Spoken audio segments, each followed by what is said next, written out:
আল্লাহ এই মহাবিশ্বকে সৃষ্টি করেছেন, এই কারখানা তিনি সৃষ্টি করেছেন। এই কারখানা সৃষ্টি করে আল্লাহর উদ্দেশ্যটা কী?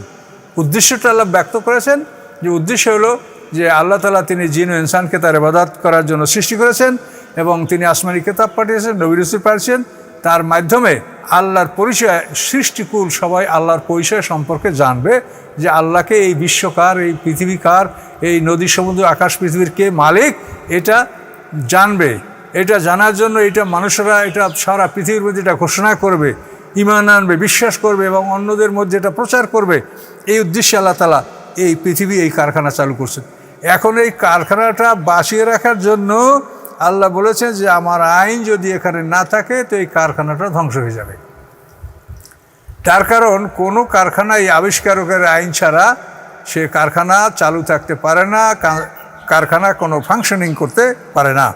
কাজে এই জন্য আল্লাহ বলছেন যে আমার আইন পৃথিবীতে যদি প্রতিষ্ঠিত রাখো তো এই পৃথিবীটা থাকবে। আর আইনকে প্রতিষ্ঠিত করে তোমরা যদি পৃথিবীর কোনো একটা অঞ্চলে, কোনো একটা রাষ্ট্রে আল্লাহর দিন কায়েম করে রাখতে পারো, তাহলে এটা, এই দিন কায়েমের অবস্থাটা হবে, এটা হবে সূর্যের আলোর মতো। সূর্যের আলো যখন পৃথিবীতে ছড়িয়ে পড়ে সব জায়গায় আলো যায়, কোনো জায়গা বাদ থাকে না। ওই রকম আল্লাহ বলছেন যে কোরআন হচ্ছে আলো। এই কোরআনের আলো যদি তোমরা পৃথিবীতে কোনো একটা দেশে প্রতিষ্ঠা করে রাখতে পারো তো সেখান থেকে এই আলোটা সমগ্র পৃথিবীতে ছড়িয়ে পড়বে। কাজেই দিনের দাওয়াত এবং প্রচারের জন্য তোমাদেরকে প্রত্যেকের ঘরে ঘরে যেতে হবে না, তোমরা একটা দেশের দিন কায়েম করে আলোটা জ্বালিয়ে রাখো। এই জন্য আল্লাহ বলছেন এই দিন প্রতিষ্ঠা রাখার জন্য তোমাদেরকে যুদ্ধ করতে হবে এবং মুসলমান থেকে যেন শাস্তি কেউ দিতে সাহস না পায়। আর ফিতনা মানে প্রোজিলাইটেশন, জোরপূর্বক মতবাদ চাপিয়ে দেওয়া, কোনো মুসলমানকে জোরপূর্বক যেন কেউ মুশরিক বানাতে সাহস না করে এবং এইভাবে জুলুম অত্যাচার না হয়, এই জন্য তোমরা যুদ্ধ করবে। যুদ্ধের কখনোই এই উদ্দেশ্য নয় যে যুদ্ধ করে তুমি মানুষকে মুসলমান বানাও, এটা আল্লাহ কখনোই কোরআনে কোথাও বলেন নাই। আল্লাহ বলছেন লা ইকরাহা ফিদ্দিন, দিনের মধ্যে কোনো একরাহ বা জবরদস্তি নাই। কাজেই তোমাদের কাজ হলো দাওয়াত পৌঁছিয়ে দেওয়া, ও গ্রহণ করবে কি করবে না সেটা ওর ব্যাপার, আর হিসাব নিব আমি আল্লাহ, এটা আল্লাহ বলেছেন। কাজেই দিনের ব্যাপারে কখনোই কথা বলা হয় না যে যুদ্ধ করো ঈমান আনার জন্য।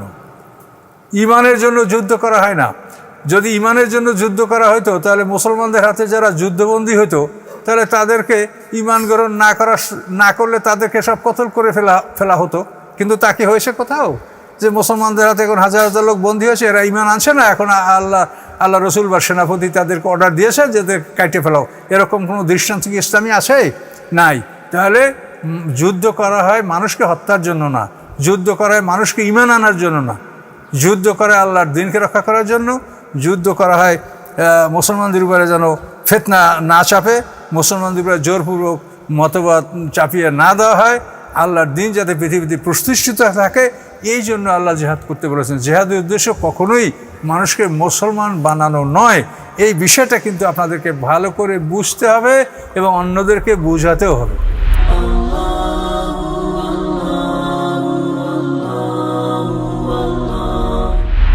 আলহামদুলিল্লাহ ওয়াকাফা ওয়া সালামুন আলা ইবাদিল্লাযিনা আসতাফা আম্মা বা'দ। সম্মানিত সুধীমণ্ডলী, আসসালামু আলাইকুম রহমতুল্লাহ। আমরা সূরাতুল বাকারার ধারাবাহিক আলোচনা করছি ইনশাআল্লাহ। তো 91 নম্বর আয়াত পর্যন্ত আমাদের আলোচনা হয়েছিল। তো আজকে আমরা 91 নম্বর আয়াতের শেষ অংশ থেকে একটু কথাটা শুরু করছি। আউযু বিল্লাহি মিনাশ শাইতানির রাজিম। বিসমিল্লাহির রহমানির রহিম। ওয়ালা তুকাতিলু মিনদাল মাসজিদিল হারামি হাত্তা ইউকাতিলুকুম ফিহি। আল্লাহ বলেন, মসজিদে হারামের কাছে তোমরা তাদের বিরুদ্ধে যুদ্ধ শুরু করবে না যতক্ষণ না তারা সেখানে যুদ্ধ শুরু করে। ফাইন কাতালুকুম, যদি তারা সেখানে তোমাদের বিরুদ্ধে যুদ্ধ ঘোষণা করে, ফাকতুলুহুম, তাহলে তোমরাও তাদেরকে সেখানে হত্যা করো, তাদের বিরুদ্ধে যুদ্ধ করো। ওয়াকাযালিকা জাযাউল কাফিরিন, এবং এটাই হচ্ছে কাফেরদের থেকে প্রতিশোধ, এটাই হচ্ছে কাফেরদের প্রাপ্য, কাফেরদের প্রতিদান। তো এখানে এই কথার পিছনের শানে নজুল আছে। এটা হচ্ছে ইমাম কালবি বলেন, ইবনে আব্বাস থেকে তিনি বর্ণনা করেন যে এই সূরার 91 এবং 92, 90 এবং 91 নম্বর আয়াত, এই দুটো আয়াত হুদায়বিয়া সম্পর্কে অবতীর্ণ হয়েছে। হুদায়বিয়া সন্ধি সম্পর্কে আমরা এখানে সংক্ষিপ্ত আলোচনা করব। যে সেখানে ষষ্ঠ হিজরিতে আল্লাহ রসুল হুদায়বিয়া প্রান্তরে বাধা প্রাপ্ত হন। মক্কাবাসীর আল্লাহ রসুলকে মক্কা যেতে অনুমতি দেয় নাই। শেষ পর্যন্ত তারা সেখানে একটা মুসলমানদের সাথে সন্ধি করতে তারা বাধ্য হয়েছিল। এমনই একটা পরিস্থিতি সৃষ্টি হয়েছিল যে মুসলমানদের এরা হযরত ওসমান গনি রাদিয়াল্লাহু তাআলা আনহু সহ 10 জন লোককে ওরা মক্কাতে বন্দী করেছিল। আর এদিকে ওদের 80 জন লোক যারা প্রকৃতপক্ষে মুহাম্মদ সাল্লাল্লাহু আলাইহি ওয়াসাল্লামকে হত্যা করার জন্য পরিকল্পনা করা হয়েছিল, এরা সবাই মুহাম্মদ ইবনে মুসলামা আনসারী এনার নেতৃত্বে এই সবগুলি লোক মুসলমানদের হাতে বন্দী হয়েছিল। এরা মক্কার অধিবাসী। তাহলে এখন পরিস্থিতিটা এমনই হলো যে ওরা মদিনাবাসীর 10 জনকে বন্দী করলো, আর ওরা মক্কাবাসীরা ওরা 80 জন আল্লাহ রসুলের কাছে বন্দী হয়ে গেল। তো এর ফলে শেষ পর্যন্ত একটা সন্ধি এটা অনিবার্য ছিল, যার জন্য ওরা সন্ধি করতে বাধ্য হয়েছিল।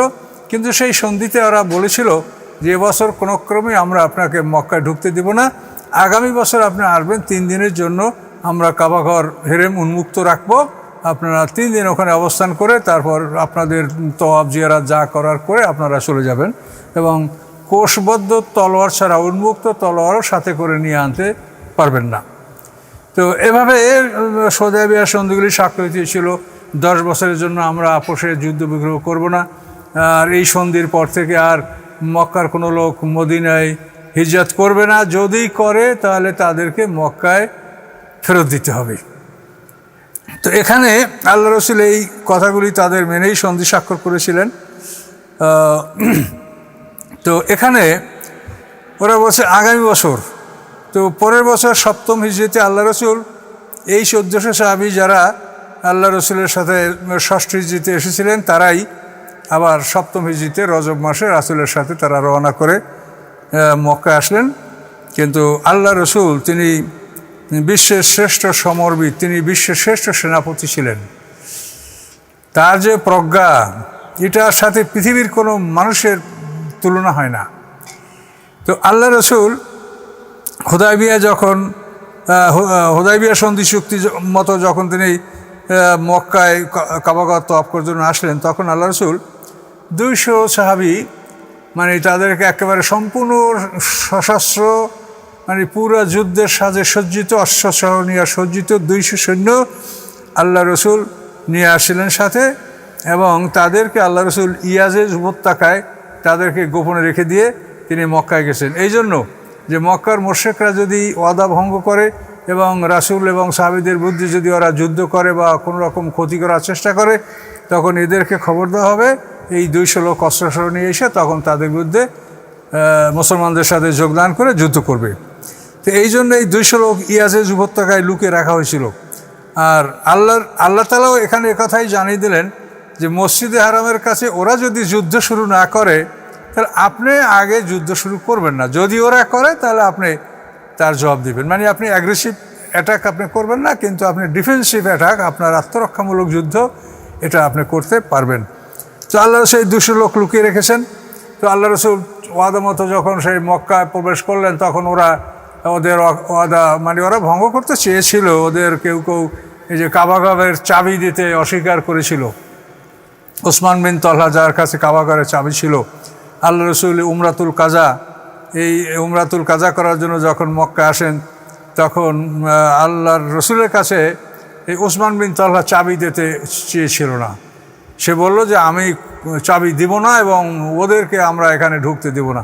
তখন কুরাইশের অন্যান্য নেতারা তাকে বুঝালো যে ওসমান, দেখো, এটা যদি আমরা করি তাহলে সন্ধিটা ভঙ্গ হয়ে যাবে, আমাদের ওয়াদা খেলাফ হবে, আবার একটা নতুন যুদ্ধে আমরা লিপ্ত হব, কাজেই তুমি এটা করো না। শেষ পর্যন্ত অনেক তাকে বুঝিয়ে শুনে ওসমান বিন তলহার কাছ থেকে চাবিটা আনা হয়েছিল। এই চাবিটা ওসমান বিন তলহা যখন আল্লাহ রসুলের হাতে দেন, তখন আল্লাহ রসুল ওসমান বিন তলহাকে বলেছিলেন যে ওসমান, মনে রাখো, তুমি একদিন দেখতে পাবে যে এই চাবি আমার হাতে, এই চাবির মালিক আমি যাকে ইচ্ছা করবো তাকে এই চাবি দিব, তুমি মনে রেখো।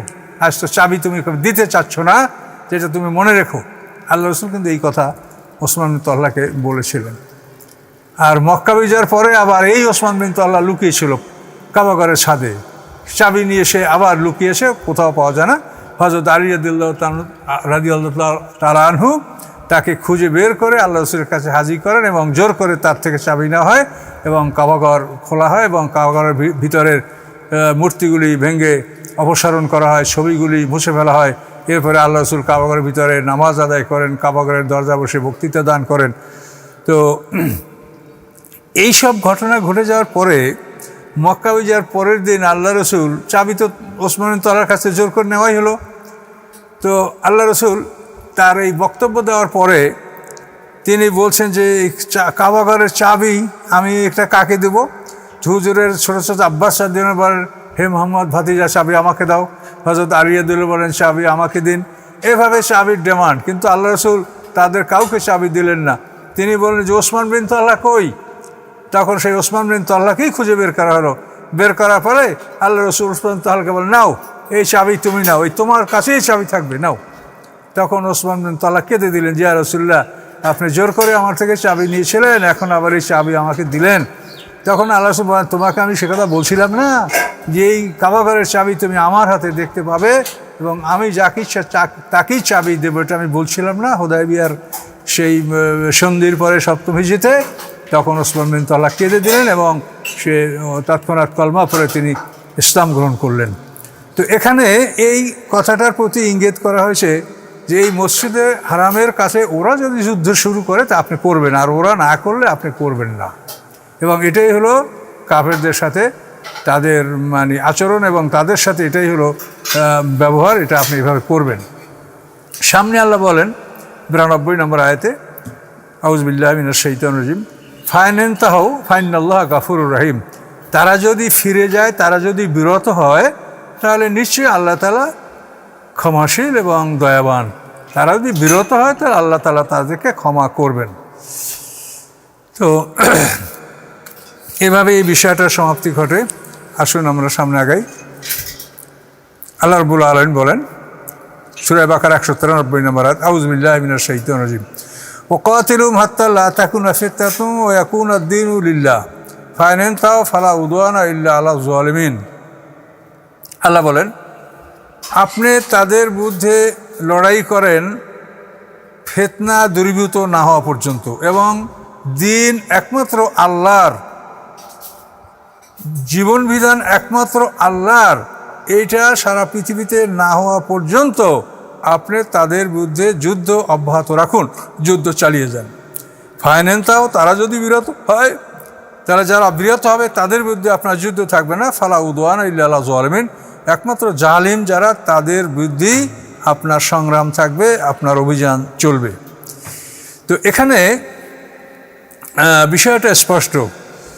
ফিতনা না থাকা, ফিতনা শব্দের দুইটা অর্থ। ফিতনা শব্দ অর্থ পারজিকিউশন, মানে শাস্তি দেওয়া। মুসলমানদেরকে শাস্তি দিত, ধর্ম গ্রহণ করার জন্য তাকে শাস্তি দিত, ধর্ম ত্যাগের জন্য তারা কঠিন জুলুম অত্যাচার করত। যেমন প্রথম ইসলামের প্রাথমিক পর্যায়ে হযরত সুমাইয়া রাদিয়াল্লাহু তাআলা এক মহিলা আবু জাহলের হাতে তিনি নিহত হলেন এবং আম্মার ইবনে ইয়াসার, এই আম্মারের পিতা ইয়াসারকে তারা জ্যান্ত অবস্থায় দুটো উটের সাথে পা বেঁধে দুদিকে তাড়িয়ে দিয়েছিল এবং তিনি তার দেহটা দ্বিখণ্ডিত হয়ে ছিঁড়ে গেছিল এবং এইভাবে ইয়াসারকে শাহাদাত বরণ করতে হয়েছিল। আম্মারকে জ্বলন্ত কয়লার উপরে তারা চিৎ করে শোয়াইছিল এবং তার মুখ থেকে কলামে শাহাদাতের বিরুদ্ধে কলামে কুফর বের করতে তারা বাধ্য করেছিল। এইভাবে আয়েশ ইবনে রবিয়া, হযরত ওসমান গনি রাদিয়াল্লাহু তাআলা আনহুকে তারা জ্যান্ত পশুর চামড়ার মধ্যে মুড়ে তাকে রৌদ্রে তাকে ফেলে রেখেছিল, ওসমান গনি রাদিয়াল্লাহু তাআলার মতো মানুষকে। তো এই যে ফিতনা, পারজিকিউশন, তো আল্লাহ বলছেন যে তোমরা ওই পর্যন্ত যুদ্ধ করবে যে মুসলমানদেরকে শাস্তি দেওয়ার মতো যেন কারো হিম্মত না হয়, যে মুসলমানদের গায়ে হাত তুলে মহাবিপদ হবে। এভাবে একটা ভীতি তাদের অন্তরে সৃষ্টি না হওয়া পর্যন্ত তাদের বিরুদ্ধে যুদ্ধ আপনি করতে থাকেন। আর জীবন বিধান, আইনটা হতে হবে আল্লাহর। ওরা মুসলমান হোক কি না হোক কোনো আপত্তি নাই, মুসলমান যদি নাই হয় তো ওরা মুশরিক থাকবে তাও কোনো আপত্তি নাই, কিন্তু ওরা ইসলামী বিধানকে ওরা মানতে বাধ্য থাকবে, ইসলামী রাষ্ট্রকে কর দিতে বাধ্য থাকবে, ইসলামী আইনকে অন্যরা মানতে বাধ্য থাকবে। কাজে এই জন্য আইনটা দরকার। আইন প্রতিষ্ঠিত থাকতেই হবে। তার কারণ যে জিনিসের যে আবিষ্কারক, সেই আবিষ্কারকের কথা অনুযায়ী যদি ওই জিনিস ব্যবহার না করা হয়, ওই মেশিন ইউজ না করা হয়, তাহলে ওই মেশিনটা ধ্বংস হয়ে যাবে এবং ওটার কার্যক্ষমতা সম্পূর্ণ নষ্ট হয়ে যাবে। তাহলে দিন হলো আল্লাহর আইন। এখন এই পৃথিবীকে আল্লাহ সৃষ্টি করছেন। এই পৃথিবী এটা একটা আল্লাহর কারখানা। এই কারখানাটা চালাতে আল্লাহর যে কত খরচ হয় দৈনিক, এটা চিন্তা করলে আপনি অবাক হবেন যে এই পৃথিবীতে আল্লাহ তাআলা একটা সূর্য জ্বালিয়ে রেখেছেন সারা পৃথিবীকে আলোকিত করার জন্য। এই সূর্যটা জ্বালিয়ে রাখতে আল্লাহর কত হাইড্রোজেন সূর্যের পিছিয়ে দৈনিক ব্যয় হয়। এই পৃথিবীর সমস্ত মাখলুকাতকে বাঁচিয়ে রাখার জন্য সমগ্র পৃথিবীর বায়ুমণ্ডলকে আল্লাহ অক্সিজেন দ্বারা ভরে রেখেছেন। এইটা করতে কত খরচ হয়। এটা যদি মানুষের করা লাগতো, তাহলে মানুষকে এই বায়ুমণ্ডলটাকে অক্সিজেন দ্বারা ভরে রাখতে পারতো। এই ক্ষমতা, এই আর্থিক যোগ্যতা মানুষের আছে। এইভাবে সমুদ্রের পানি, এই পানিকে আল্লাহ লবণাক্ত করে রেখেছেন। পানি যদি লবণাক্ত না হতো তো এই পৃথিবীর পানির অস্তিত্বটাই সম্পূর্ণ নষ্ট হয়ে যেত। সমুদ্রের পানিকে লবণাক্ত করে রাখা হয়েছে এই জন্য যে যত ময়লা আবর্জনা, পচা গলা গান্দা, এগুলো মানুষ সাধারণত খালে ফেলে, খাল থেকে নদীতে যায়, নদী থেকে সমুদ্রে যায়। কচুরিপানা, পচা গলা সব কিছু এগুলা নদীতে যায়, নদী থেকে সমুদ্রে যায়। সমুদ্রের পানিটাকে আল্লাহ তাআলা প্রচণ্ড লবণাক্ত করেছেন যে তার দ্বারা উজু গোসল করা যায় না, মুখে নেওয়া যায় না। তো এই পানিতে যখন এই পচা গলা, ময়লা আবর্জনা ভেসে যায়, তখন ওই লবণ পানিতে এটাকে সম্পূর্ণ জ্বালায়া পোড়াইয়া পানিটাকে পিউরিফাইড করে দেয়। এইভাবে ভাটিতে সমুদ্র সারা পৃথিবীর ময়লা আবর্জনা তার পেটের মধ্যে নিয়ে যায় এবং জোয়ারের সময় আবার সে বিশুদ্ধ পানি আবার সরবরাহ করে। তো এইভাবে সমুদ্রের যে ফাংশনটা, এটা কত বড় মারাত্মক ফাংশন দেখেন।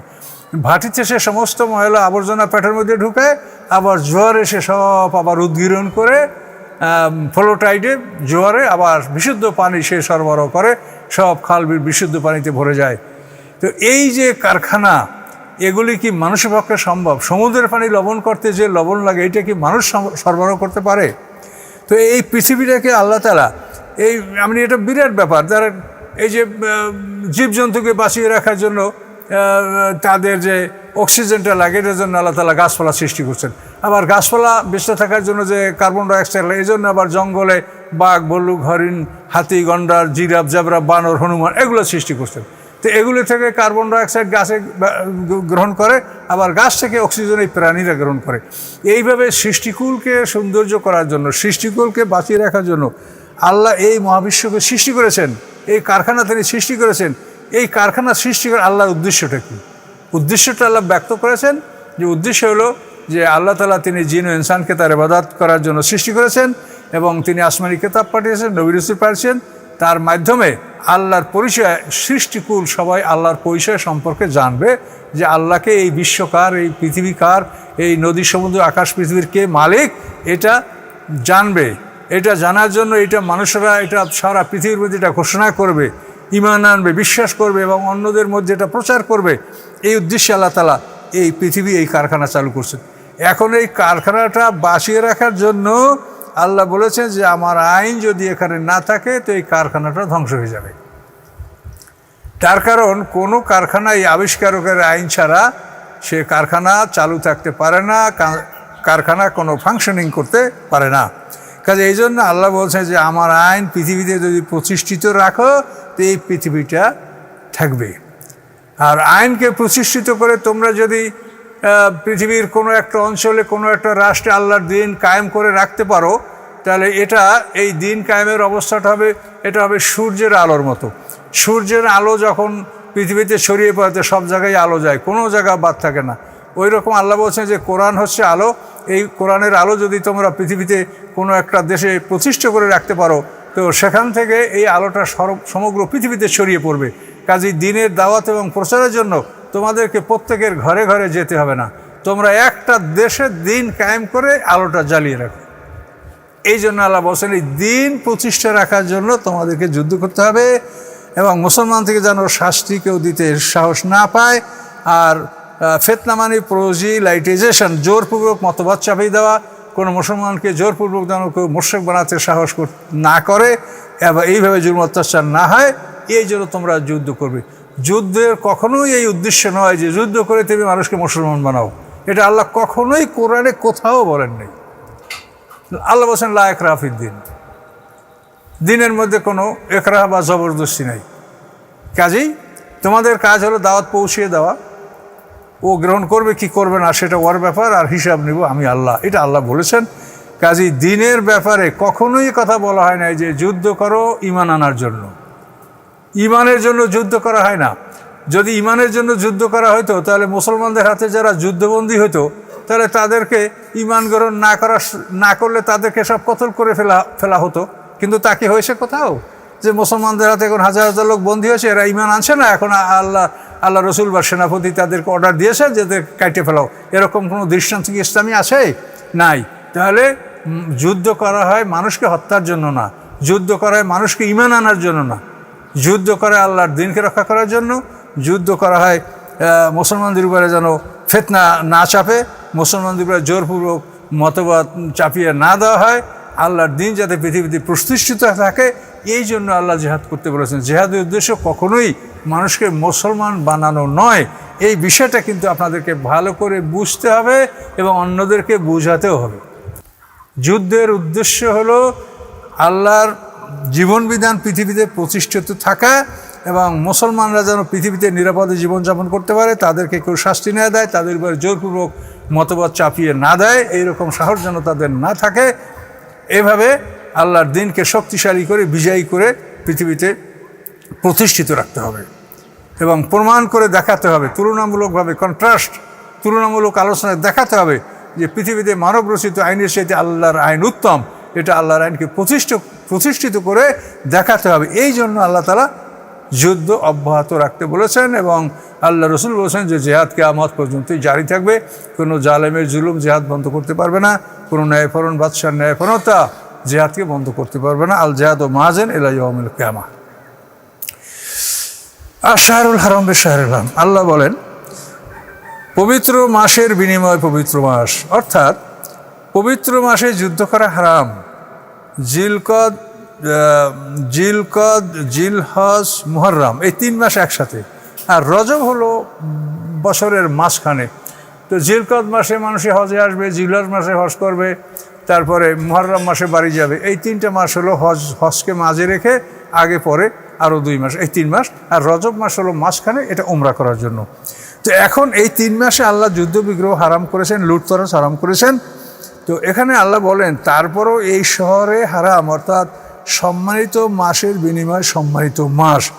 আর হুরুমাত, এই সম্মানগুলি হলো মানে সমপরিমাণ প্রতিশোধযোগ্য। অর্থাৎ তোমাদের উপরে যদি কেউ মুহররম মাসে আক্রমণ করে তো তোমরাও মুহররম মাসে আক্রমণ করতে পারবে। এটাই হলো প্রতিশোধ এবং এটাই হলো ন্যায় বিচার। কাজেই তোমরা আগে কখনো এই মাসগুলিতে আক্রমণ করবে না। ফামান ইতাদা আলাইকুম, এই মাসে তোমাদের উপর যদি কেউ অত্যাচার করে, সীমা লঙ্ঘন করে, তো তোমরা তাদের উপরে অপরিমাণ সীমা লঙ্ঘন করো যে পরিমাণ তারা সীমা লঙ্ঘন করেছে। মানে তারা যে পরিমাণ অত্যাচার করেছে তার সাথে বেশি তোমরা করো না, সমপরিমাণ প্রতিশোধ গ্রহণ করো। তাহলে এটার নাম হলো কেসাস, সমপরিমাণ প্রতিশোধ গ্রহণ করা।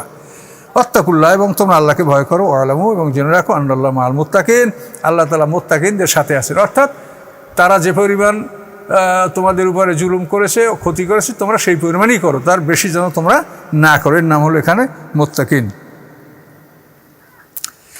আর আল্লাহ বলছেন ওয়ানফিকু ফি সাবিলিল্লাহ ওয়ালা তুলকু বিআইদিকুম ইলা তাহলুকা, আল্লাহর পথে তোমরা ব্যয় করো, নিজ হাতে তোমরা নিজেদেরকে ধ্বংসের দিকে ফেলে দিও না। নিজ হাতে নিজেদেরকে ধ্বংসে নিক্ষেপ করো না, নিজ হাতে নিজেদেরকে ধ্বংসের মধ্যে নিক্ষেপ করো না। তোমরা আল্লাহর পথে ব্যয় করো। ওয়া আহসিনু, এবং শত প্রবৃত্তি হয়ে ভালো কাজ করো। আল্লাহ তাআলা স্বেচ্ছায় যারা ভালো কাজ করেন তাদেরকে আল্লাহ ভালোবাসেন। তো এতে শানুজুল হলো সিনিয়র সাহাবীরা মক্কা বিজয়ের পরে রাসূল সাল্লাল্লাহু আলাইহি ওয়াসাল্লামের কাছে বললেন, ইয়া রাসূলুল্লাহ, মক্কা বিজয় হয়ে গেছে, এখন আর আমাদের কি আছে? আমরা ইনশাল্লাহ আমরা তো আমাদের আল্লাহর দিন বিজয়ী হয়েছে, আমরা মক্কা জয় করেছি, এখন আর আমাদের তো কিছু নাই। তো এতদিন আমরা যুদ্ধ করেছি, তো এখন যদি আমরা আমাদের বাড়িঘর সংসার একটু সুসংগঠিত করার জন্য যদি আমরা যুদ্ধে আর না যাই, যদি সংসার গুছাতে যদি আমরা সময়টা ব্যয় করি, এই জন্য আমাদেরকে অনুমতি দেওয়া হবে কি না। তখন আল্লাহর পক্ষ থেকে আয়াত আসলো যে আল্লাহর পথে তোমরা সম্পদ ব্যয় করো, যুদ্ধে অংশগ্রহণ করো এবং স্বেচ্ছায় তোমরা ভালো কাজ করো, তোমরা নিজদেরকে নিজ হাতে ধ্বংসের দিক ঠেলে দিও না। অর্থাৎ যুদ্ধ বন্ধ করলেই সেই জাতি তখন ধ্বংস হয়ে যাবে। যে জাতি জেহাদকে বর্জন করে সেই জাতি অপমানিত হয়, তাদের কোনো মান সম্মান পৃথিবীতে থাকে না। পৃথিবীতে এখন আমেরিকা সবচাইতে সম্মানিত জাতি, এই জন্য যে সারা পৃথিবীতে তারা যুদ্ধ করছে। যে জাতি যুদ্ধ করে না তারা পৃথিবীতে অপমানিত অবস্থায় তাদের জীবন কাটে। তো এই জন্য এই আয়াত নাযিল হওয়ার পরে বিশিষ্ট সাহাবী হযরত আবু আইয়ুব আনসারী রহমতুল্লাহ আলাইহি, যার বাড়িতে আল্লাহ রসুল মদিনায় হিজরত করার পরে যে বাড়িতে আল্লাহ রসুল আশ্রয় নিয়েছিলেন, মেহমান হয়েছিলেন, খুব বড় ইতিহাস আছে সেই বাড়ির, সেই আবু আইয়ুব আনসারী রাদিয়াল্লাহু তাআলা আনহু সারা জীবন যুদ্ধ করেছেন। এমনকি 92 বছর বয়সে তিনি হযরত মাবিয়ার আমলে তিনি কুস্তান্তিনিয়া এই কনস্টান্টিনোপল যুদ্ধে তিনি অংশগ্রহণ করেছিলেন এবং সেখানে তিনি শাহাদাত বরণ করেছেন। এবং সেই কনস্টান্টিনোপলে একটা ওয়ালের গায়ে, একটা ওয়ালের কিনারায় তাকে দাফন করা হয়েছিল। তো মুসলমানরা সেবারে এই যুদ্ধে ইস্তাম্বুল জয় করতে পারে নাই, সেখান থেকে সৈনিক ফিরে আসছিল। পরবর্তীতে এই ইস্তাম্বুল মুসলমানরা জয় করবে, এটা আল্লাহ রসুলের ভবিষ্যৎবাণী ছিল। খন্দকের যুদ্ধের সময় যখন আল্লাহ রসুল খন্দক খুঁড়তেছিলেন, তখন তিনি যে একটা পাথরে আঘাত করছিলেন নিজ হাতে, যে পাথরটা হয়তো সালমান ফার্সির ভাগে পড়েছিল এবং সালমান ফার্সি সে পাথরটাকে ভাঙতে পারছে না, তার সাথীরা মিলেও এটা ভাঙতে পারছে না। এ বলে রাসূল সাল্লামকে তাকে বলছে, ইয়া রাসূলুল্লাহ, আমরা এই খন্দকটা এখান থেকে একটু ঘুরিয়ে নেব, এই পাথরটা আমরা ভাঙতে পারছি না। তখন আল্লাহ রসুল তাদের হাতে গেন্তিটা চেয়ে নিলেন যে গেন্তিটা আমাকে দাও। তখন আল্লাহ রসুল গেন্তি দ্বারা সেই পাথরে আঘাত করেছিলেন। সেই প্রথম পাথরে আল্লাহ রসুল বললেন যে ইয়ামানের সানা আলোকিত হয়েছে এবং সানার অট্টালিকাগুলি আমি কুকুরের দাঁতের মতো এরকম ছোট ছোট আমি দেখতে পাচ্ছি। আল্লাহ আমাকে এই ইয়ামান দান করেছেন।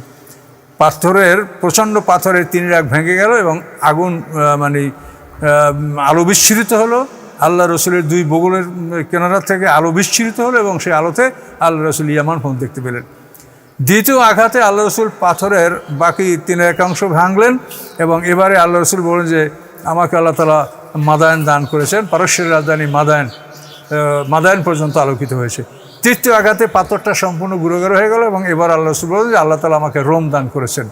তো এই কথা শুনে কাফেররা খুব উপহাস করছিল যে আমরা শত্রুর ভয়তে রাত্রে প্রস্রাব পায়খানা করতে বের হতে পারিনি, আর মুহাম্মদ সাল্লাল্লাহু আলাইহি ওয়াসাল্লাম কোথায় রোম, কোথায় ইরান, এগুলো মুহাম্মদ সাল্লাল্লাহু আলাইহি ওয়াসাল্লাম জয় করছে, এ নিয়ে তারা উপহাস করছিল। তখন আল্লাহ তাআলা আয়াত নাযিল করছিলেন যে কুলিল্লাহুম্মা মালিকাল মুলক, যে আপনি বলে দেন যে হে আল্লাহ, আল্লাহ আপনি মুলুকের মালিক। কাজে এই মুলুক আল্লাহ কাকে কখন দিবেন, কার থেকে কখন কেড়ে নেবেন, এটা আল্লাহই জানেন। কাজেই আল্লাহ তাআলা মুলুকের মালিক। তো আল্লাহ তাআলা এই সে সময়ই আয়াত নাযিল করেছে এবং রাসূল সাল্লাল্লাহু আলাইহি ওয়াসাল্লাম যে এই ভবিষ্যৎবাণী করেছিলেন, সেই হিসেবে এই যে ইস্তাম্বুল রোম মুসলমানরা জয় করবে, এটা কিন্তু আল্লাহ রসুল হুদায়বিয়া খন্দকের যুদ্ধের সময় আল্লাহ রসুল এটা বলেছিলেন। কিন্তু এটা মুসলমানরা এটা জয় করছে অটোমান সাম্রাজ্যের আমলে। 1453 খ্রিস্টাব্দে অটোমান সাম্রাজ্যের দ্বিতীয় মোহাম্মদ, উনি 16 লক্ষ আর্মি নিয়ে ইস্তাম্বুল আক্রমণ করেছিলেন এবং খুব বিরাট ইতিহাস যে ওনার আর্মির মধ্যে 12,000 জেনেসারি আর্মি ছিল, যারা খ্রিস্টানদের থেকে কনভার্টেড মুসলমান, এদেরকে নিয়ে আসে উনি একটা জঙ্গল কেটে রাস্তা তৈরি করে সেখানে শুকনো পথে ওনার রণতরীগুলো সেই ইস্তাম্বুলের পোতাশ্রয় নিক্ষেপ করতে সক্ষম হয়েছিলেন। সেখান থেকে ভাসমান মর্টার নিক্ষেপ করে ইস্তাম্বুলকে তিনি পরাভূত করেছিলেন। এইভাবে 1453 খ্রিস্টাব্দে মুসলমানরা ইস্তাম্বুল জয় করে এবং ইস্তাম্বুল জয় করার পরে সেখানে ওই প্রাচীরের কিনারায় হযরত আবু আইয়ুব আনসারীর কবর আবিষ্কার করা হয় এবং সেখানে মসজিদ নির্মাণ করা হয়, যে একটা মসজিদের গম্বুজে 30 পারা কোরআন শরীফ খোদাই করে লেখা আছে ইস্তাম্বুলে, এটা এখনও বিরাজমান। তো এখন এই যে ঘটনাগুলি, এই সম্পর্কে আল্লাহ বলেছেন যে তোমরা যুদ্ধ অব্যাহত রাখবে, যুদ্ধ বন্ধ করলেই তখন তোমাদের উপরে অপমানের জীবন তোমাদের উপরে চেপে যাবে, নিজ হাতে তোমরা নিজেরা ধ্বংস হবে। তো আসলেই তাই। এই মুসলমানরা যখন রাজতন্ত্র প্রতিষ্ঠা করছে, মানুষের মধ্যে যুদ্ধের আগ্রহ নষ্ট হয়ে গেছে, যে যুদ্ধ করব কার জন্য, আল্লাহর জন্য, রাসূলের জন্য না একটা পরিবারের জন্য। রাজতন্ত্রের জন্য যুদ্ধ করা মানে একটা পরিবারের জন্য যুদ্ধ করা। এবং এই যুদ্ধের ফলাফল হলেই রাজতন্ত্রবাদীরা যখন দেখে যে লোক সবচেয়ে যোগ্য, যে ভালো সেনাপতি, যে যার প্রতি ভালো মানুষের মনোভাব আছে এবং সমর্থন আছে, এই ধরনের লোককে রাজতন্ত্রবাদীরা হত্যা করে, এদেরকে জীবিতই রাখে না তারা। ফলে রাজতন্ত্রবাদীদের মধ্যে শুধু দুর্বল, অক্ষম এবং এই থার্ড ক্লাস লোক তাদের মধ্যে থাকে। জ্ঞানী লোক ওরা রাখেই না, ওরা মেরে ফেলে জ্ঞানী লোকদেরকে, যে ভবিষ্যতে এরা আবার আমাদের রাজতন্ত্র ধ্বংস করে নাকি। তো যাই হোক, এটা খুব দুঃখের কথা। তো আল্লাহ তাআলা এতে বলছে যে তোমরা যুদ্ধ বন্ধ করবে না, তোমরা আল্লাহর পথে ব্যয় করবে, নিজ হাতে নিজেরা তোমরা ধ্বংস হবে না।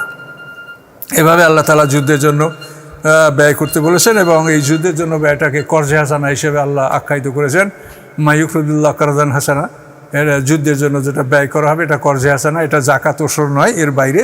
এবং এটা কে কী পরিমাণ ব্যয় করবে এটা তার ইচ্ছার উপরে নির্ভর করে। এটার জন্য আল্লাহ তাআলা কোনো পরিমাণ উল্লেখ করেন নাই, বলছেন যে ইন্নাল্লাহু ইউহিব্বুল মুহসিনিন, স্বেচ্ছায় যারা ভালো কাজ করে আল্লাহ তাদেরকে ভালোবাসেন। সম্মানিত সুধী, এখন আসেন পরবর্তী আয়াত 196। আউযু বিল্লাহি মিনাশ শাইতানির রাজিম। আতিমুল হজ্জ আল উমরাতা লিল্লাহ, তোমরা হজ এবং উমরা আল্লাহর উদ্দেশ্যে পালন করো, পরিপূর্ণ করো। ফাইন হোসেতুম, যদি তোমরা পথে বাধাগ্রস্ত হও, যে তোমরা যেতে পারছো না, যেমন আল্লাহ রসুল হুদায়বিয়ার বছর মানে বাধাগ্রস্ত হয়েছিলেন, তখন আল্লাহ বলেন ফামাস্তায়সারা মিনাল হাদি, তোমাদের পক্ষে যে কোরবানি সম্ভব সেই কোরবানি তোমরা করবে। ওয়ালা তাহলিকু রুসাকুম হাত্তা ইয়াবুলুগাল হাদিউ মাহিল্লা, এবং তোমরা মাথা মুন্ডন করবে না। তোমরা যেহেতু হেরামে আসো, হেরাম ভঙ্গ করে মাথা মুন্ডন করতে হবে, তো তোমরা কোরবানির পশুগুলি ছেড়ে দিবে। সেগুলি তোমরা যখন মনে করবে যে এখন মিনায় কোরবানির জায়গায় পৌঁছে গেছে, এরকম মনে যখন করবে তখনই তোমরা হেরাম ভঙ্গ করবে, মাথা মুন্ডন করবে। আর যেখানে তোমরা বাধাগ্রস্ত হয়েছে ওখান থেকে তোমরা তোমাদের বাড়িতে ফিরে যাবে। ফামান কানা মিনকুম মারিদান আও বিআযামির রাসবি ফিদিয়াতুম মিন সিয়ামিন আও সাদাকাতুন নুসুক।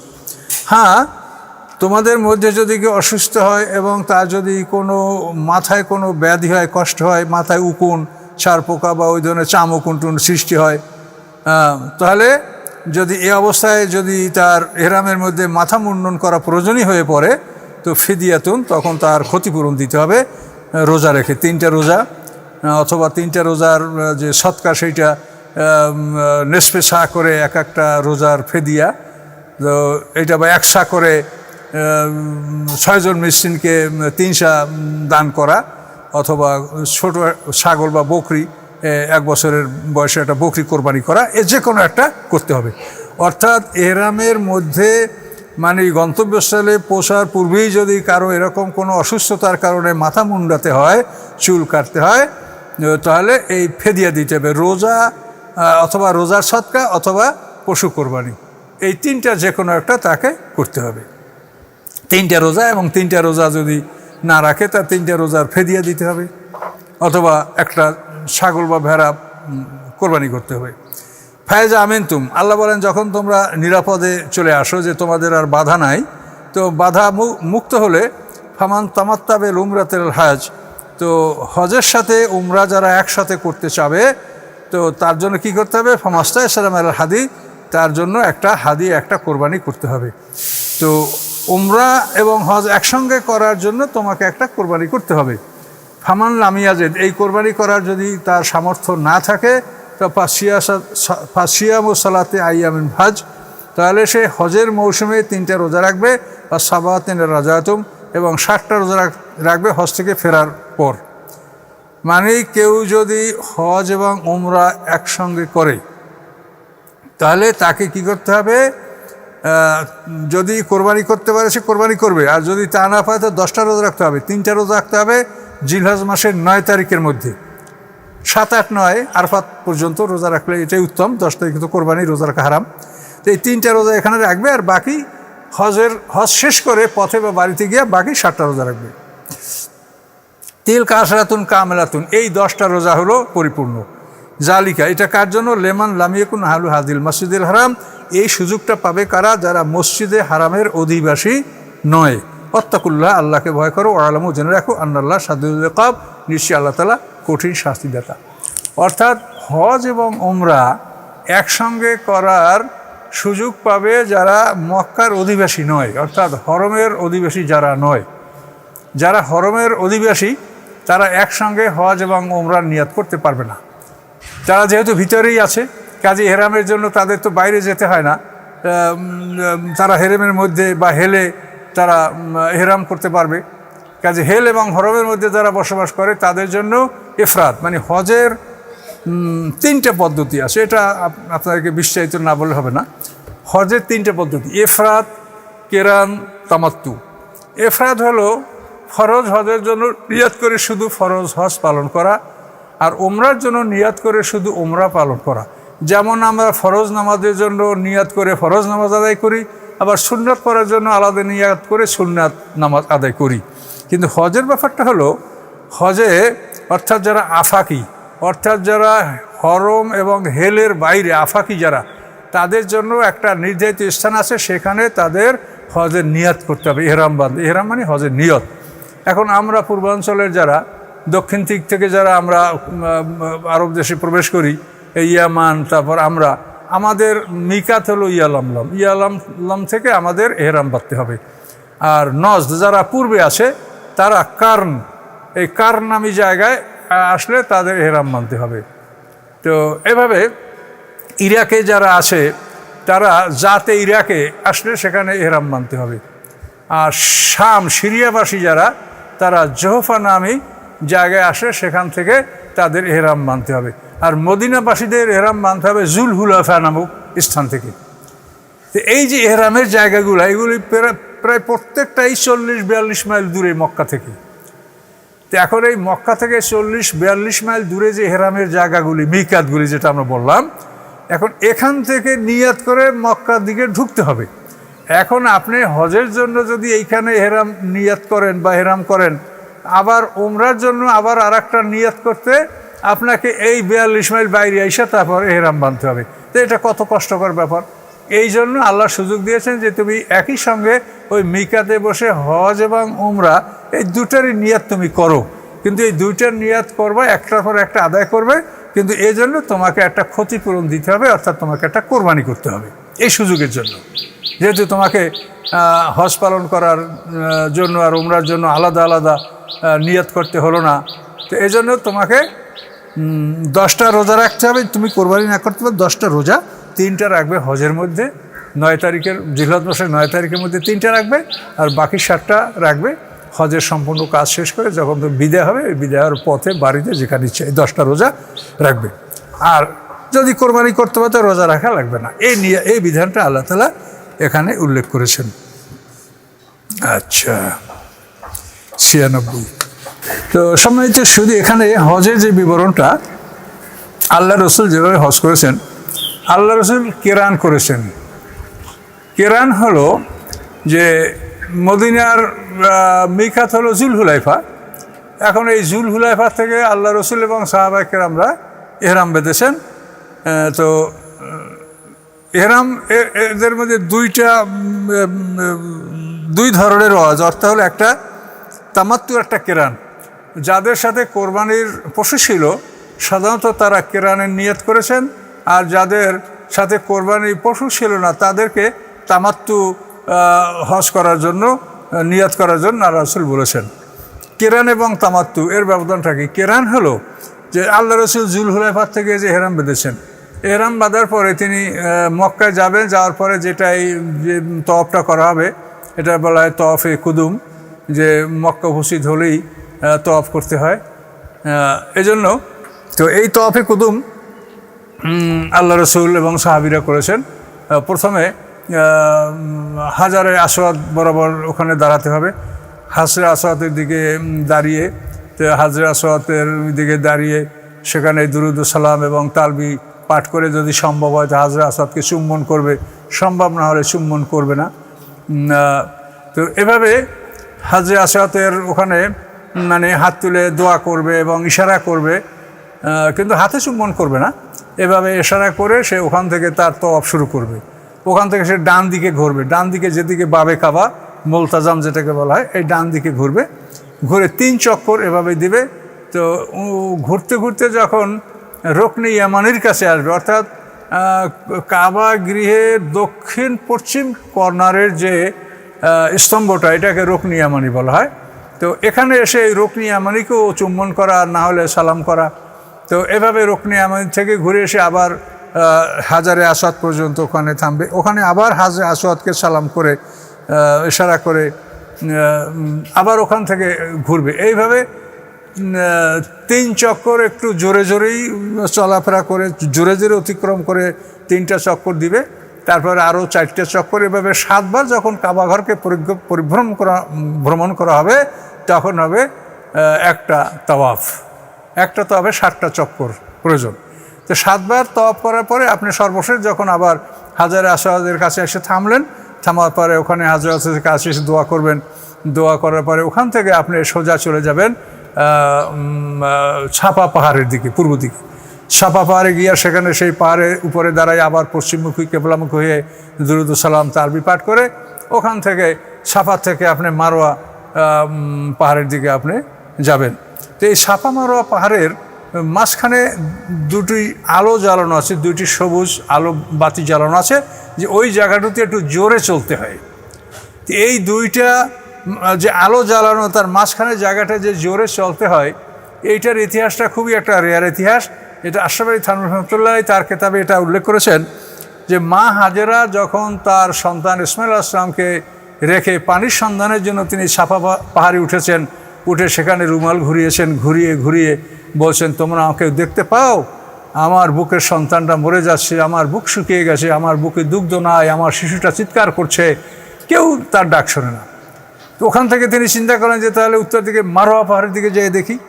তো এই ছাপা এবং মারোয়ায় 2 পাহাড়ের মাঝখানে যে এটা গিরিপথ, এটা তো নিচু, 2টা পাহাড়েরই 2 দিকে উঁচু এবং 2টা পাহাড়ের মাঝখানে জায়গাটা নিচু থাকে, এটা আপনারা স্বাভাবিক বুঝতে পারছেন। তো এখন তো ওটা রাস্তাঘাট করা, ও সময় তো ওইটা ওইরকমই পাহাড় ছিল।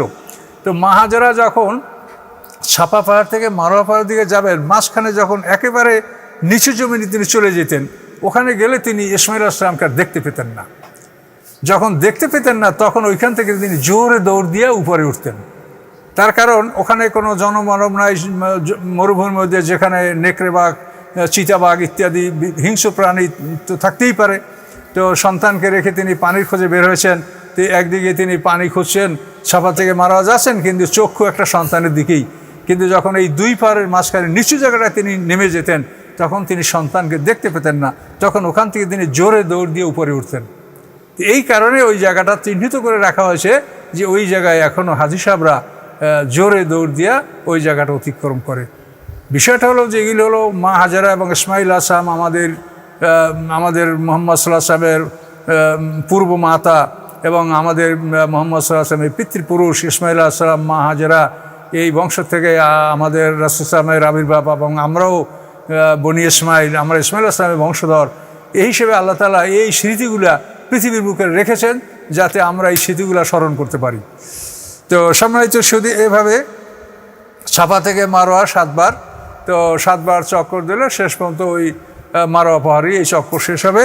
এই পাহাড়ের চক্কর শেষ হলে আপনি সেখান থেকে দোয়া মোনাজাত করে আপনি এখন মুক্ত হলেন। এরপরে আপনি ইহরামটা ভঙ্গ করতে পারেন। ইহরামটা আপনি ভঙ্গ করতে পারেন, মানে ইহরাম ভঙ্গ করা মানে কি, পোশাক আশাকে আপনি ইহরামের পোশাক ছেড়ে আপনি স্বাভাবিক পোশাক পরতে পারেন, মাথা ঢাকতে পারেন, ভালো জুতা পরতে পারেন, কিন্তু আপনি ইস্ত্রি ব্যবহার করার সুযোগ পাবেন না। এছাড়া অন্যান্য সুবিধাটা আপনি ইহরাম ভঙ্গ করে এই সুবিধা ভোগ করতে পারেন। এবং আপনি আরাফাতে যাওয়ার জন্য তো 8 তারিখে, আরাফাতের আগে মিনে আপনাকে যেতে হবে। তো এই 8 তারিখের আগ পর্যন্ত যতদিন আপনি মক্কা অবস্থান করেন ততদিন আপনি যত ইচ্ছা তত উমরা করতে পারেন। অর্থাৎ 7টা চক্কর দিলেই আপনার একটা উমরা হয়ে যাবে। এখানে আর আপনার সাফা মারা আর দৌড়াতে হবে না। ওই যে একবার দৌড়াছেন, এখন আপনি ওই যতটা তওয়াফ করবেন 7 বার চক্কর দিলে আপনার একটা উমরা। এভাবে আপনি 7 তারিখ পর্যন্ত এভাবে মক্কায় আপনি অবস্থান করবেন। 7 তারিখের জোহরের পরে আপনাকে ইমাম আমিরে হজ তিনি একটা খুতবা দিবেন, সেই খুতবায় হজের নিয়ম কানুন তিনি বর্ণনা করবেন। বর্ণনা করার পরে 7 তারিখের রাত আপনি মক্কায় পার করবেন। 8 তারিখ সকালে আপনি মিনার দিকে রওনা হবেন। আল্লাহ রসুল জোহর, আসর, মাগরিব, ইশা এবং ফজর 8 তারিখের এটা আল্লাহ রসুল সব মিনায় আদায় করেছেন। তো 8 তারিখের রাত্র আপনি ওখানে মানে জোহরের পর রওনা হয়ে যাবেন বা সকালে রওনা হয়ে যান। জোহরের পর রওনা হয়ে যাওয়া উত্তম, যেহেতু খুতবা দেন ইমাম সাহেব জোহরের পর, এই খুতবা শুনে আপনি রওনা করবেন। রওনা করে আপনি 8 তারিখ মিনায় অবস্থান করবেন। মিনায় 8 তারিখে মানে আপনি ফজর পর্যন্ত থাকবেন। 9 তারিখের ভোর পর্যন্ত মিনায় থাকবেন। তো ভোরে ওখান থেকে আপনি আরাফাতে চলে যাবেন। তো আরাফাতে গিয়ে সারাদিন আপনাকে আরাফাতে অবস্থান করতে হবে। তো আরাফাতে অবস্থানকালে আরাফাতে যখন সূর্য ঢলবে, জোহরের নামাজের পূর্বক্ষণে সূর্য যখন ঢলবে, তখন ইমাম মসজিদের নামেরায় ওখানে উপস্থিত হয়ে তিনি ওখানে 2টা খুতবা দেবেন, জুমার খুতবার মতো। একটা খুতবা দিয়ে উনি বিশ্রাম নেবেন, তারপর দ্বিতীয় খুতবা দেবেন। এভাবে 2টা খুতবা দেন। 2টা খুতবার পরে উনি ওখানে জোহর এবং আসর একই সঙ্গে 1 আজান এবং 2 ইকামাতে ওখানে জোহর এবং আসরের নামাজ আদায় করবেন। এটা আদায় করার পরে তিনি আবার যাবেন সে জাবালে রহমতের কাছে, যেখানে আল্লাহ রসুল দাঁড়িয়ে দোয়া করেছেন। একটা কালো পাথরের, জাবালে রহমতটা আরাফাত ময়দানের মাঝ বরাবর জায়গায় অবস্থিত। ওই পাহাড়ে একটা কালো পাথর আছে, আল্লাহ রসুল সেখানে দাঁড়িয়ে দোয়া মোনাজাত করেছেন এবং সেখানেও আল্লাহ রসুল দোয়া মোনাজাত ছাড়াও হজের সংক্ষিপ্ত বিষয়ে আলোচনাও করেছেন। তো এইভাবে সেখানে জোহরের নামাজের পর থেকে আরম্ভ করে আসর তো আপনি পড়েই নিলেন। তো আপনি মাগরিব পর্যন্ত, সূর্যাস্ত পর্যন্ত আরাফাত ময়দানে কান্নাকাটি, রোনাজারি, দোয়া মোনাজাত এর মধ্যে সময়টা কাটাবেন। সূর্য ডোবার পরে আরাফাত থেকে আপনি রওনা করবেন মুজদালিফার দিকে। কোনো অবস্থাতেই মাগরিবের নামাজ পথে পড়বেন না। আপনি মুজদালিফায় পৌঁছবেন। পৌঁছার পরে এশার নামাজ আপনি 1 আজান 1 ইকামাতে এশা এবং মাগরিবের নামাজ আপনি মুজদালিফায় পড়বেন এবং কুজাহ নামে পাহাড়ে বা ওই পাহাড়ের উপরে বা নিচে বা পাদদেশে আপনারা সবাই অবস্থান করবেন। এবং ওই জায়গাটাকে মাশারে হারামও বলা হয়, কোরআন শরীফে মাশারে হারাম বলা হয়েছে কুজা পাহাড়। তো ওইখানে সারা রাত কাটবে এবং ফজরের মানে শোবে সাদেক হওয়ার সাথে সাথে, আকাশ পরিষ্কার হওয়ার আগেই শোবে সাদেক হওয়ার সাথে সাথে আগে ভাগে ফজরের নামাজ ওখানে পড়ে নিতে হবে। ফজরের নামাজ পড়ার পরে ওখান থেকে আপনি মিনার দিকে অগ্রসর হবেন। তো মিনায় সূর্যাস্তের আগেই মিনায় পুষতে পারা এটা ভালো। তো আরাফাত ময়দানে আপনি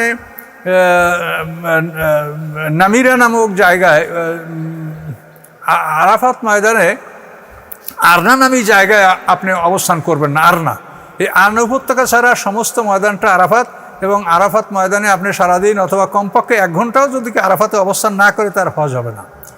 তো এই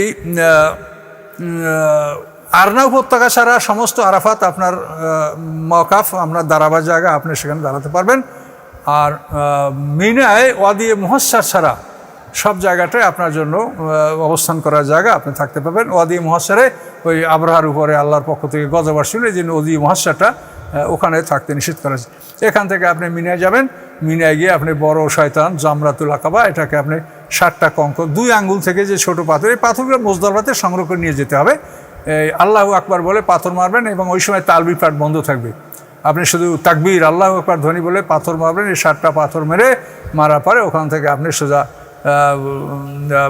মক্কায় চলে যাবেন। তো মক্কায় চলে যাবেন এবং আপনি ওই দিনের মধ্যেই যদি আপনি তওয়াফে জিয়ারাত করতে পারেন তাহলে এটার জন্য আপনার জন্য উত্তম। এবং এখান থেকে এই মিনার থেকে যাওয়ার পথে আপনি ইচ্ছা করে কোরবানি করে যেতে পারবেন। কোরবানি করার পরে আপনি এখান থেকে বিদায় হতে পারবেন। তো 10 তারিখে আপনি কোরবানি এবং তওয়াফে জিয়ারাত 2টা। তো 10 তারিখে আপনি মিনার থেকে যাওয়ার পথে আপনি এখান থেকে কোরবানি করে তারপর আপনি যদি মক্কায় উপনীত হন, তো মক্কায় গিয়ে ওই দিনের মধ্যেই তওয়াফে জিয়ারাত, যেটা মানে ফরজ তওয়াফ আপনার, এটা আপনি 10 তারিখের মধ্যে করবেন।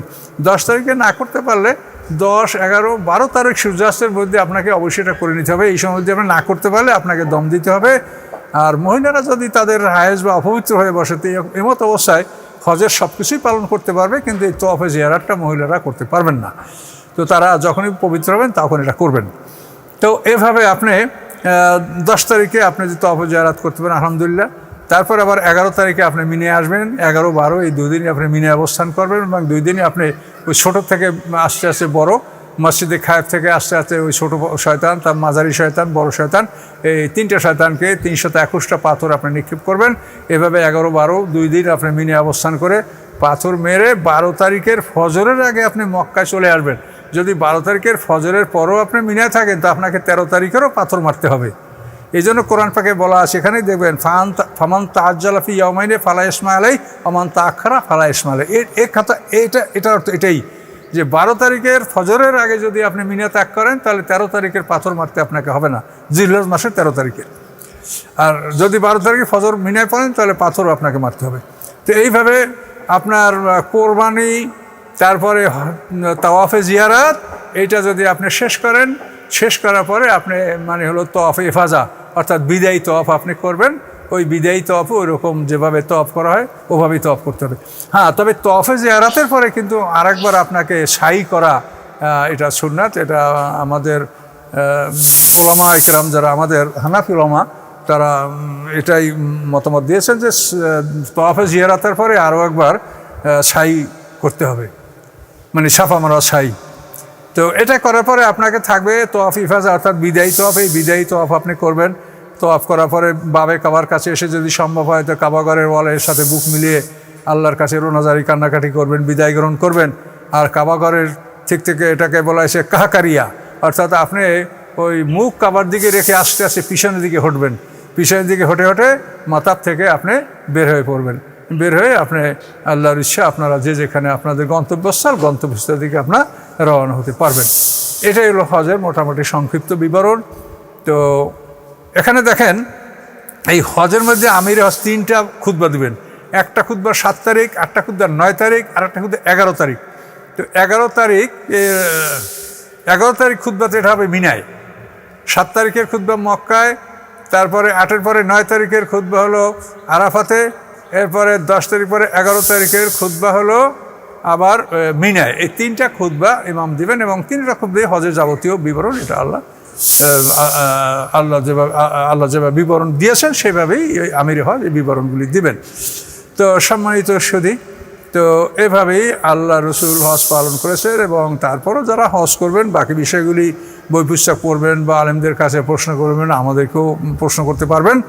তো এখানেই আমরা আজকে বিষয়টা সমাপ্ত করলাম। তাহলে আমরা কত নম্বর আয়াত পর্যন্ত পালন করলাম? তাহলে আমরা 196 পর্যন্ত, নাকি 196 পর্যন্ত আমরা আজকে আলোচনা করেছি।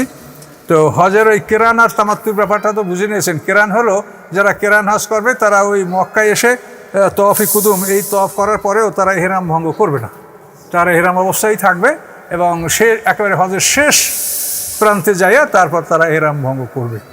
তো এই জন্য এই কেরান এবং তামাত্তুর মধ্যে ব্যবধানটা ওই যারা সাধারণত কোরবানির পশুর সাথে নিয়ে যাবে তারা কেরান করবে, মানে ইহরাম ভঙ্গই করবে না।